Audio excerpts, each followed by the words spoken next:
اور جب موسیٰ نے اپنے شاگرد سے کہا کہ جب تک میں دو دریاؤں کے ملنے کی جگہ نہ پہنچ جاؤں ٹلنے کا نہیں، خاص صدیوں چلتا رہوں. پھر جب وہ دونوں ان دریاؤں کے سنگم پر پہنچے تو اپنی مچھلی بھول گئے. پھر اس مچھلی نے دریا میں سرنگ کی طرح اپنا رستہ بنا لیا. جب آگے چلے تو موسیٰ نے اپنے شاگرد سے کہا کہ ہمارا کھانا لاؤ، اس سفر سے ہم کو بہت تکان ہو گئی ہے. اس نے کہا کہ بھلا آپ نے دیکھا کہ جب ہم نے اس چٹان کے پاس آرام کیا تھا تو میں مچھلی وہیں بھول گیا، اور مجھے آپ سے اس کا ذکر کرنا شیطان نے بھلا دیا، اور اس مچھلی نے عجیب طرح سے دریا میں اپنا رستہ بنایا. موسیٰ نے کہا یہی تو وہ مقام ہے جسے ہم تلاش کرتے تھے. تو وہ اپنے پاؤں کے نشان دیکھتے دیکھتے لوٹ گئے. وہاں انہوں نے ہمارے بندوں میں سے ایک بندہ دیکھا جس کو ہم نے اپنے ہاں سے رحمت خاص سے نوازا تھا اور اپنے پاس سے ایک خاص علم بخشا تھا. موسیٰ نے ان سے جن کا نام خضر تھا کہا کہ جو علم اللہ کی طرف سے آپ کو سکھایا گیا ہے اگر آپ اس میں سے مجھے کچھ بھلائی کی باتیں سکھائیں تو میں آپ کے ساتھ رہوں. خضر نے کہا کہ تم میرے ساتھ رہ کر صبر نہیں کر سکو گے، اور جس بات کی تمہیں خبر ہی نہیں اس پر صبر کر بھی کیسے سکتے ہو. موسیٰ نے کہا اللہ نے چاہا تو آپ مجھے صابر پائیے گا اور میں آپ کے ارشاد کے خلاف نہیں کروں گا.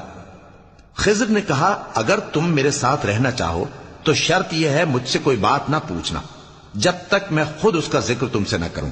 تو دونوں چل پڑے. یہاں تک کہ جب کشتی میں سوار ہوئے تو خضر نے کشتی کو پھاڑ ڈالا. موسیٰ نے کہا کیا آپ نے اس کو اس لیے پھاڑا ہے کہ سواروں کو غرق کر دی؟ یہ تو آپ نے بڑی عجیب بات کی.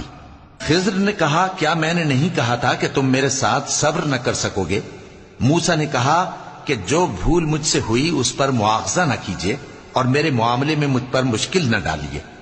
پھر دونوں چلے یہاں تک کہ رستے میں ایک لڑکا ملا تو خضر نے اسے مار ڈالا. موسیٰ نے کہا کہ آپ نے ایک بے گناہ شخص کو ناحق بغیر قصاص کے مار ڈالا، یہ تو آپ نے بری بات کی. خضر نے کہا کیا میں نے نہیں کہا تھا کہ تم سے میرے ساتھ صبر نہیں ہو سکے گا؟ انہوں نے کہا کہ اگر میں اس کے بعد پھر کوئی بات پوچھوں یعنی اعتراض کروں تو مجھے اپنے ساتھ نہ رکھیے گا کہ آپ میری طرف سے عذر کے قبول کرنے میں حد کو پہنچ گئے ہیں. پھر دونوں چلے یہاں تک کہ گاؤں والوں کے پاس پہنچے اور ان سے کھانا طلب کیا. انہوں نے ان کی ضیافت کرنے سے انکار کیا. پھر انہوں نے وہاں ایک دیوار دیکھی جو گرا چاہتی تھی تو خضر نے اس کو سیدھا کر دیا. موسیٰ نے کہا کہ اگر آپ چاہتے تو ان سے اس کا معاوضہ لے لیتے تاکہ کھانے کا کام چلتا. خضر نے کہا کہ اب مجھ میں اور تم میں علیحدگی، مگر جن باتوں پر تم صبر نہ کر سکے میں ان کا تمہیں بھید بتائے دیتا ہوں کہ وہ جو کشتی تھی غریب لوگوں کی تھی جو دریا میں محنت کر کے یعنی کشتیاں چلا کر گزارا کرتے تھے، اور ان کے سامنے کی طرف ایک بادشاہ تھا جو ہر اچھی کشتی کو زبردستی چھین لیتا تھا. تو میں نے چاہا کہ اسے عیبدار کر دوں تاکہ وہ اسے غصب نہ کر سکے. اور وہ جو لڑکا تھا اس کے ماں باپ دونوں مومن تھے.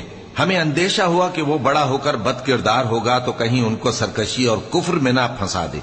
تو ہم نے چاہا کہ ان کا پروردگار اس کی جگہ ان کو اور بچہ عطا فرمائے جو اخلاقی پاکیزگی میں بہتر اور محبت میں زیادہ قریب ہو. اور وہ جو دیوار تھی سو 2 یتیم لڑکوں کی تھی جو شہر میں رہتے تھے، اور اس کے نیچے ان کا خزانہ دفن تھا، اور ان کا باپ ایک نیک آدمی تھا. تو تمہارے پروردگار نے چاہا کہ وہ اپنی جوانی کو پہنچ جائیں اور پھر اپنا خزانہ نکالیں. یہ تمہارے پروردگار کی مہربانی ہے اور یہ کام میں نے اپنی طرف سے نہیں کیے. یہ ان باتوں کی حقیقت ہے جن پر تم صبر نہ کر سکے.